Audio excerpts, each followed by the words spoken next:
Vă salut, dragi prieteni, și bine ne-am regăsit la un nou videoclip. Este sfârșit de iulie și începe atacul lepidoterelor, și anume acelor fluturi ai verzei. Larvele din prima generație au devenit adulți și vor urma să depună ouăle, astfel încât o nouă generație să eclozeze și să vă distrugă culturile de varză, de conopidă și de alte legume din grădina dumneavoastră. Și m-ați întrebat de fiecare dată dacă există vreo soluție bio de combatere a acelor omizi pe care le întâlnim pe varza noastră și distrug efectiv țesuturile, de nu rămân decât ramificațiile frunzei. Bineînțeles că eu v-am spus că sunt destul de greu de combătut, ar fi câteva soluții bio, dar nu foarte eficiente. În schimb, avem o soluție bio la îndemână prin care putem ține la distanță fluturii adulți efectiv și a împiedica să vină să mai depună ouăle pe legumele noastre și respectiv nu vom avea o invazie, iar plantele și legumele noastre nu vor avea de suferit. Și tocmai despre asta este videoclipul de azi. O să vă prezint această soluție, o să vă spun cum funcționează, cum să acționați. Este un videoclip pe care îl voi face și vi-l voi prezenta doar aici în grădină, deoarece eu nu cultiv varză, pentru că pH-ul din zona mea în care locuiesc nu îmi permite acest lucru. Eu am un pH de un 6,1, 6,2, iar poate, după cum bine știți, pentru varză pH-ul trebuie să fie cel puțin neutru ca să avem o dezvoltare foarte bună a acesteia. Acestea fiind spuse, haideți să ne apucăm de treabă. Ce avem nevoie? Foarte simplu. Aveți nevoie de niște copili de roșii. Așa cum ați auzit, vom face un extract de tomate care are rol de repelent pentru acel fluture al verzei să nu mai vină și să-și depună ouăle acolo. De ce folosim acest copil? Pentru că aceștia conțin un concentrat mai mare de alcaloizi. Acei alcaloizi sunt niște compuși toxici care nu sunt suportați de insecte. Acest extract este folositor și împotriva acarienilor și împotriva afidelor. În schimb, pentru noi, pentru animale și pentru plantele dumneavoastră nu dăunează cu nimic. Și este foarte simplu, acești copii îi tocați, îi puteți și zdrobi după aceea și veți pune într-un recipient și veți turna o jumătate de litru de apă peste ei. După care îi veți lăsa 12 ore, mai turnați o jumătate de litru de apă, după care filtrați și stropiți plantele. Haideți să vedem cum se face. Foarte simplu, să vedem dacă am ceva talent în bucătărie. Știu să gătesc destul de bine, sper să văd dacă știu să...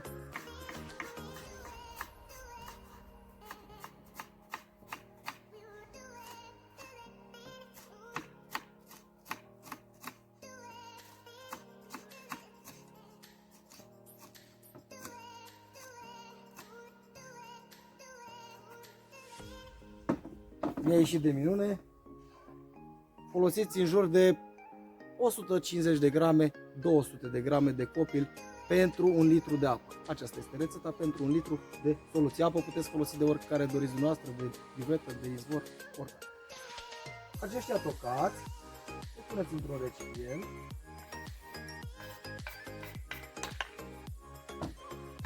După aceea îi mai puteți zdrobi puțin. Eu folosesc o paletă de lemn. E foarte simplu.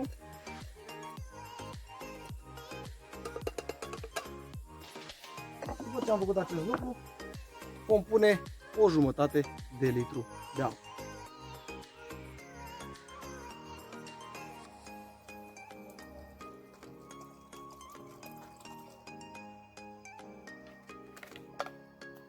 Acoperiți după aceea acel recipient și îl lăsați în jur de 12 ore.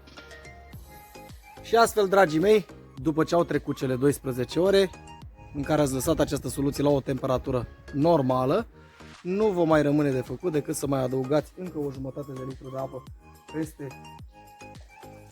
această soluție.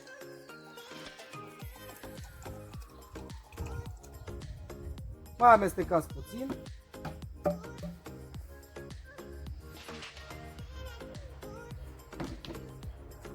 și strecurați această soluție.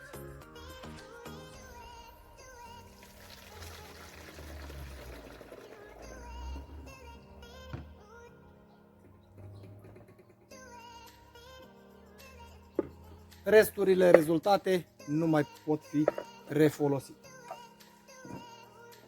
Dar cu această soluție o puneți într-un pulverizator și stropiți-vă plantele dumneavoastră, respectiv varza, conopida sau celelalte care sunt atacate de acele omizi. Dumneavoastră puteți să aplicați această soluție doar la câteva plante și dacă vă convin rezultatele, după aceea puteți extinde la toată cultura. Este o soluție eficientă, știu că funcționează, o să vedeți și dumneavoastră că funcționează și sper să vă fie de ajutor pentru că este 100% natural. Bineînțeles că o să vă mai prezint o soluție prin care putem, să spun așa, combate oarecum omizile, o soluție tot bio, este eficientă, nu are un randament extraordinar, dar în următorul videoclip voi avea grijă să vă prezint și acea soluție. Acestea fiind spuse, sper că v-a plăcut materialul de azi, sper să vă fie de folos această rețetă pe care v-am oferit-o.